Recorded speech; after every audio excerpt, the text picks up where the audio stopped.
Good evening everyone. आज हम लोग हैं जनपद रोड पर, जहां पर सारे मंत्रियों का घर होता है, वहां पर हैं।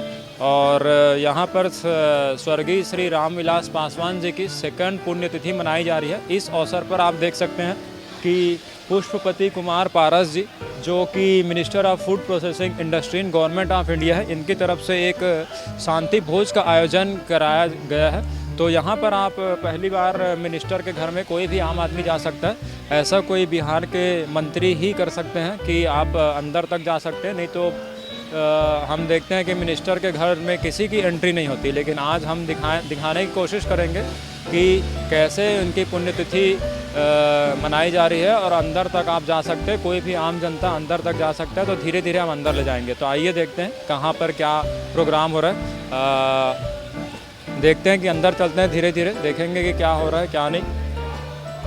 तो ये देख सकते हैं, ये मेन गेट है हमारा, और उसके बाद अंदर जा सकते हैं।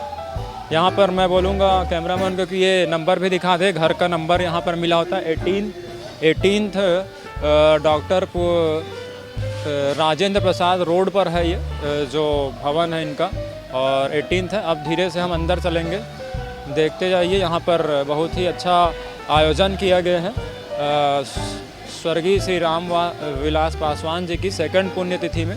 देखते जाएंगे कि बहुत ही अंदर है, और आते जाइए।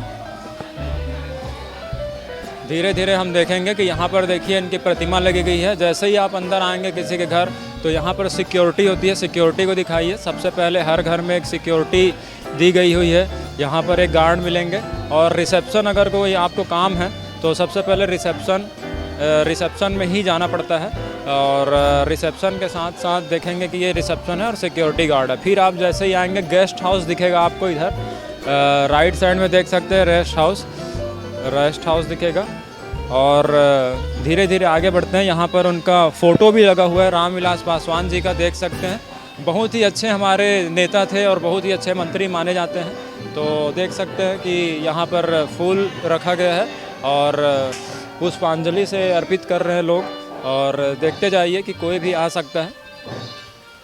और देख सकते हैं कि बहुत ही अच्छे नेता रहे ये, संसाधन मंत्री भी रहे और पूरे इंडिया के बहुत सारे अच्छे मंत्री रहे। तो देख सकते हैं, और भी अंदर ले जाएंगे हम। बाकी सारे जो लोग हैं वो भी देखिए कि यहाँ पर आए हुए हैं। अब इनसे कुछ रिस्पांस लेंगे। नमस्कार, इधर रिस्पांस लेंगे कुछ कि क्या बोलते हैं। आपका नाम बताइए सर। हमारा नाम हुआ कुश पासवान। और आप इनके मंत्री जी के बारे में बताइए कि इनका व्यक्तित्व कैसा था। और बहुत ही अच्छा था, क्योंकि पूरा देश जानना चाहता है। इतने अच्छे नेता हैं और इतने अच्छा नेता रहे कभी। वैसे तो हम बोलते हैं कि सभी नेताओं के छवि में दाग लगा है, लेकिन इनका एक ऐसे नेता बोल सकते हैं, चाहे वो किसी भी पार्टी में रहे, लेकिन आज तक किसी ने उंगली नहीं उठाई और बहुत ही अच्छा कार्यकाल किया। तो पूरा देश जानना चाहता है कि इनके बारे में कि ये कैसे नेता थे। तो एक बार आप इनके बारे में बताइए कि कैसे थे। देखिए, हमारे जो जननायक स्वर्गीय रामविलास पासवान जी, जिनका आज द्वितीय पुण्यतिथि मनाया जा रहा है, डॉक्टर राजेंद्र प्रसाद रोड, उनके जो मझले भाई हैं माननीय कैबिनेट मिनिस्टर पशुपति कुमार पारस जी के आवास पर। तो जो स्वर्गीय रामविलास पासवान जी के बारे में अगर जितना कहा जाए उतना ही कम है। क्योंकि उन्होंने जब 6-7 मतलब प्रधानमंत्रियों के साथ रहकर कैबिनेट मिनिस्ट्री का काम किया है। उन्होंने आज, उनका एक नारा था, मैं उस घर में दिया जलाने चला हूं जिस घर में सदियों से अंधेरा है। यह बोलने का तात्पर्य आप समझ रहे हैं। समझने का मतलब यह है कि दलित, वंचित, अकलियत, शोषित सबके लिए ने उन्होंने लड़ाई लड़ने का काम किया है।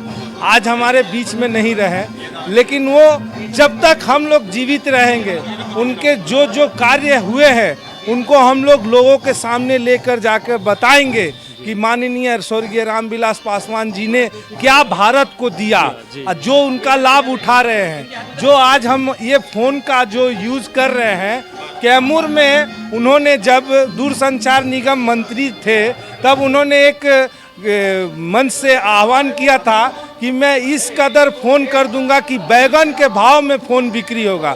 आज घर घर में फ़ोन है। हाँ, 1 सितंबर उन्होंने एक दलित घर में एक क्या गोपाल की क्या नाम था, वो रास्ता से गुजर रहे थे, वो दौड़े उनके काफिला के सामने आके खड़े हो गए। उनको बोला गया कि आप क्यों खड़े हो? बोला कि सर, हम ऐसा कौन सा कार्य किए हैं कि हमारे घर में कोई पानी तक नहीं पीता है। उस समय क्या किए, गया में रातों रात वहाँ के जो भी दूरसंचार निगम के अधिकारी थे उनको कहकर उनके घर में टेलीफोन लगाने का कार्य करवाए, और उनके घर में कोई उनको पानी नहीं देता था। जब टेलीफोन लगा तो उनको इतना मान सम्मान मिला कि उनके घर में सब कोई जाके टेलीफोन का माने वार्तालाप करने की कोशिश किए, तो उनको वो जो दलित जो सम्मान, हाँ, सम्मान मिला। ये हर चीज में, रेल में गए जी, FCI में गए, जो विभाग में गए, इनको कहा जाता है गॉड गिफ्टेड देन। हमें भी यहाँ से आह्वान करेंगे माननीय प्रधानमंत्री जी से कि हमारे पद्म भूषण स्वर्गीय रामविलास पासवान जी, जो उनको भारत रत्न देने का आप घोषित किया जाए, क्योंकि ये जन जन के नेता है। ये माने किसी से छुपा नहीं है कि सब पे हम ये नहीं कहते कि क्या, लेकिन इनसे हमें शिक्षा मिलती है, प्रेरणा मिलती है कि हमें किस तरीके से कार्य करना चाहिए और आगे किस तरीके से समाज को लेके चलना चाहिए। जैसे सूर्य का कोई रोशनी नहीं है, कोई जात नहीं है, कोई धर्म नहीं है, तो उसी तरह के पासवान जी सबके लिए काम किए हैं। बस यही आज उनके पुण्यतिथि में काफ़ी लोग बाहर में नहीं भी तो 2 से 3 हज़ार लोग आके उनके भोज में शामिल हुए। पटना के 1 व्हीलर रोड में इतना वहाँ पे भव्य कार्यक्रम हो रहा है कि वो तो आप मीडिया के माध्यम से देख ही रहे होंगे। लेकिन हमारा जब तक जीवन रहेगा हमारे लिए ये आइडियल रहेंगे। तो देख सकते हैं कि आप सब कि यहाँ पर बहुत ही अच्छा शांति भोज किया जा रहा है, और आप देख सकते हैं कि यहाँ पर बहुत सारे नेताओं का घर है, लेकिन आपको किसी भी घर में एंट्री नहीं मिल सकती। लेकिन ये एक ऐसा घर है अपने बिहार के नेताजी का कि आप एक कॉमन से कॉमन आदमी भी यहाँ पर आ जा रहा है आज के दिन 8 तारीख को। ये सबसे अच्छी बड़ी बात है कि देखते हैं हम कि दिल्ली में हम बाहर से ही देख लेते हैं, लेकिन हमने देखा कि इनका घर जो है खुला हुआ है। ये सबसे बड़ी प्लस पॉइंट है, और यही हमारे जो रामविलास पासवान जी के व्यक्तित्व का सबसे अच्छा प्लस पॉइंट दिखाता है कि उनके जाने के बाद भी उनके चाहने वाले और उनके नेता के घर में कोई भी आम आदमी भी आ सकता है। तो बहुत ही अच्छा आयोजन किया जा रहा है। तो देख सकते हैं आप कि हमें इन्होंने बहुत ही अच्छा उनके व्यक्तित्व के बारे में बताया, और देश ये उनको हमेशा याद करेगा। और यहाँ से एक मांग उठ रही कि उनको भारत रत्न दिया जाना चाहिए, क्योंकि हम किसी को भी दे सकते हैं। तो इन्होंने तो बहुत अच्छा काम किया था, तो एक मांग उठी, तो हम भारत सरकार से चाहेंगे कि उनको भारत रत्न की देने की वो पूरी कोशिश करें। और बिहार प्रदेश का पटना मुख्य कार्यालय पे भी कार्यक्रम भव्य तरीके से रखा गया है, और हमारे सभी प्रदेश अध्यक्ष, सभी जिला अध्यक्ष अपने अपने जिला में, अपने अपने प्रदेश में अपने नेता को याद करते हुए, उनको श्रद्धा सुमन अर्पित करते हुए भव्य कार्यक्रम का आयोजन रखा है। और इस कार्यक्रम के माध्यम से हम लोगों ने एक संकल्प लिया है, भारत सरकार के द्वारा जो हमारे नेता को पद्म भूषण से नवाजा गया था, हम उसका आभार प्रकट करते हुए भारत सरकार से ये मांग किया था कि हमारे नेता देश का प्रथम ऐसा नेता है जो भारत सरकार में 15 साल लगातार मंत्री के रूप में रहे और सर्वश्रेष्ठ मंत्री के रूप में रहे। देश का पहला नेता है जो 6 अलग अलग प्रधानमंत्री के अलग अलग विचारधारा के साथ काम करने का गौरव हासिल है। देश का पहला ऐसा नेता है जिसके पास 2 बार अपने क्षेत्र से गिनीज बुक में नाम दर्ज कराने का गौरव हासिल है। तो हमारे नेता को भारत रत्न से नवाजा जाए, और ये करोड़ों करोड़ जनता, देश की जनता का मांग है, और हमारे दलित सेना और राष्ट्रीय लोक जनशक्ति पार्टी के समस्त कार्यकर्ता का मांग है। हम लोग इस मांग को लेकर के देश के सभी जिला मुख्यालय, जिला अधिकारी के मुख्यालय पे अपनी मांग को लेकर के मांग पत्र देंगे और शिष्टाचार प्रदर्शन करने का काम करेंगे। जी, और उनके व्यक्तित्व के बारे में बताइए, आप कब से जानते थे रामविलास पासवान जी को, और कैसा था उनका छवि? थोड़ा सा देश जानना चाहता है कि कैसे थे, क्योंकि वो तो सब जानते ही हैं, लेकिन आप बताएंगे तो कुछ ज़्यादा उनको अच्छे से समझ आएगा। देखिए, रामविलास पासवान जी के विचारों से प्रभावित होकर के हम 19 साल के उम्र से रामविलास पासवान जी का झंडा कंधे पे लेकर चल रहे हैं। और रामविलास पासवान जी ने जब 1983 में दलित सेना का गठन किया, तब से हम लोग जिला स्तर से लेकर के आज राष्ट्रीय स्तर तक उनके विचारों को लेकर के लोगों के बीच उनका संदेश लेकर के जाने का काम कर रहे हैं। रामविलास पासवान जी का दलित सेना का भी जो गठन किया था, उनका मुख्य विचारधारा था कि समाज से जो सबसे उपेक्षित लोग हैं, समाज के जो सबसे पिछड़ी पंक्ति के लोग हैं, समाज के जो दलित शोषित वंचित लोग हैं, उनको समाज की मुख्य धारा में जोड़ने का कार्य हो। और हमारे रामविलास पासवान जी का बाबा भीमराव अंबेडकर साहब के विचारों को लेकर के, छोटे अंबेडकर के रूप में आज अगर पहचान देश में है तो हमारे नेता रामविलास पासवान जी का है।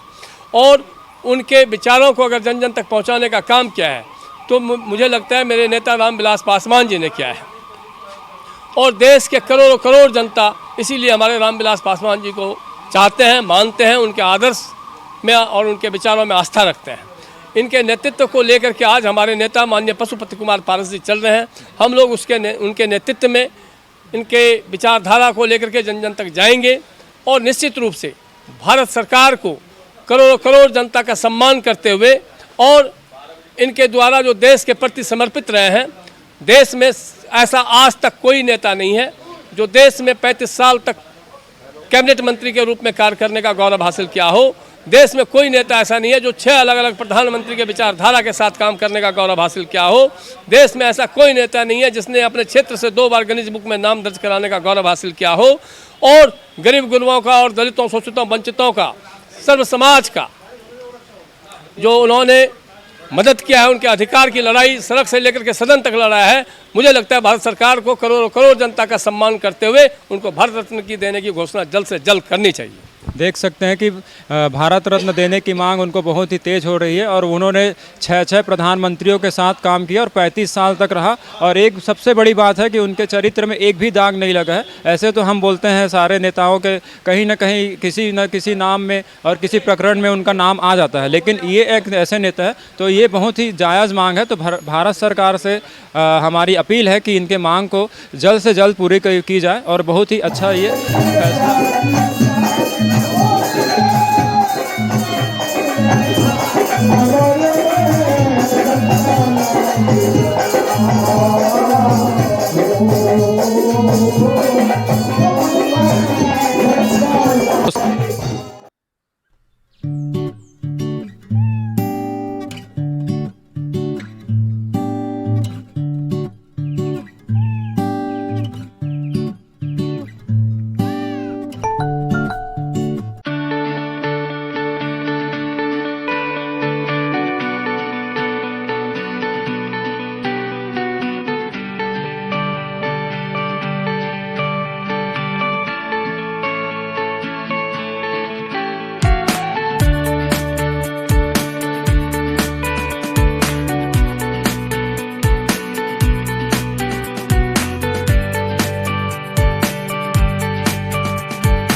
कैसा था और कैसा था आपका अनुभव ज़्यादा रहा होगा उनके साथ, क्योंकि सारी जनता देश की जानना चाहती है कि कैसा था। अब तो वो चले गए लेकिन उनके जो कैरेक्टर है उस पर हम कभी दाग नहीं उठा। तो आप तो उनके साथ रहे होंगे, तो जनता जानना चाहती है कि जो उनके साथ थे वो उनका व्यक्तित्व कैसा था।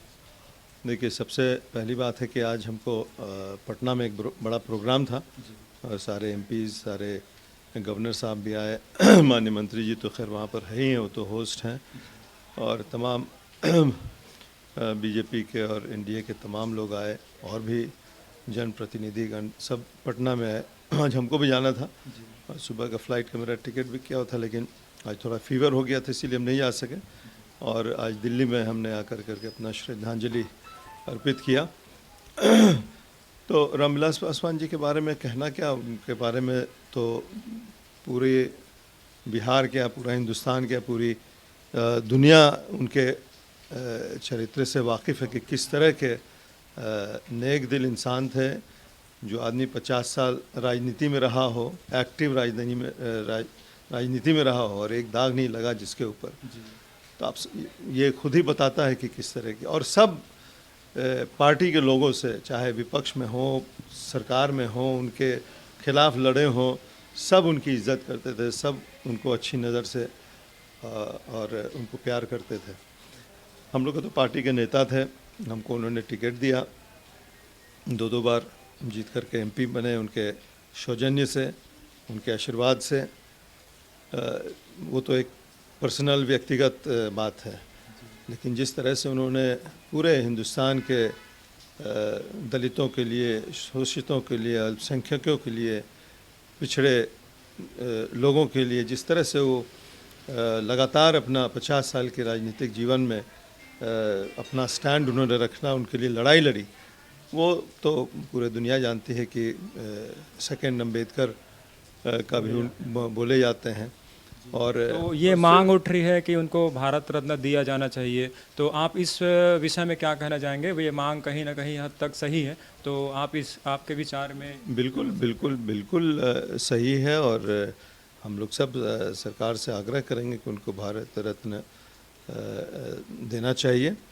और हमने अभी पिछले रेलवे की जो बैठक होती है एमपीज़ की सोनपुर में और समस्तीपुर में, तो क्योंकि समस्तीपुर जोन में उनका घर ही पड़ता है खगड़िया, जहाँ से हम चुन करके आते हैं, तो हमने उनके घर सरबन्नी को वहाँ से रेलवे लाइन अभी जा रही है, तो हमने ये प्रपोज़ल रखा कि स्वर्गीय रामविलास पासवान जी के नाम से उस स्टेशन का नाम होना चाहिए। और वो जितने पार्टी के जितने एमपीज़ थे, 21-22 एमपी, सबों ने उसका निर्विरोध उसका समर्थन दिया, सब लोगों ने उसको सराहा।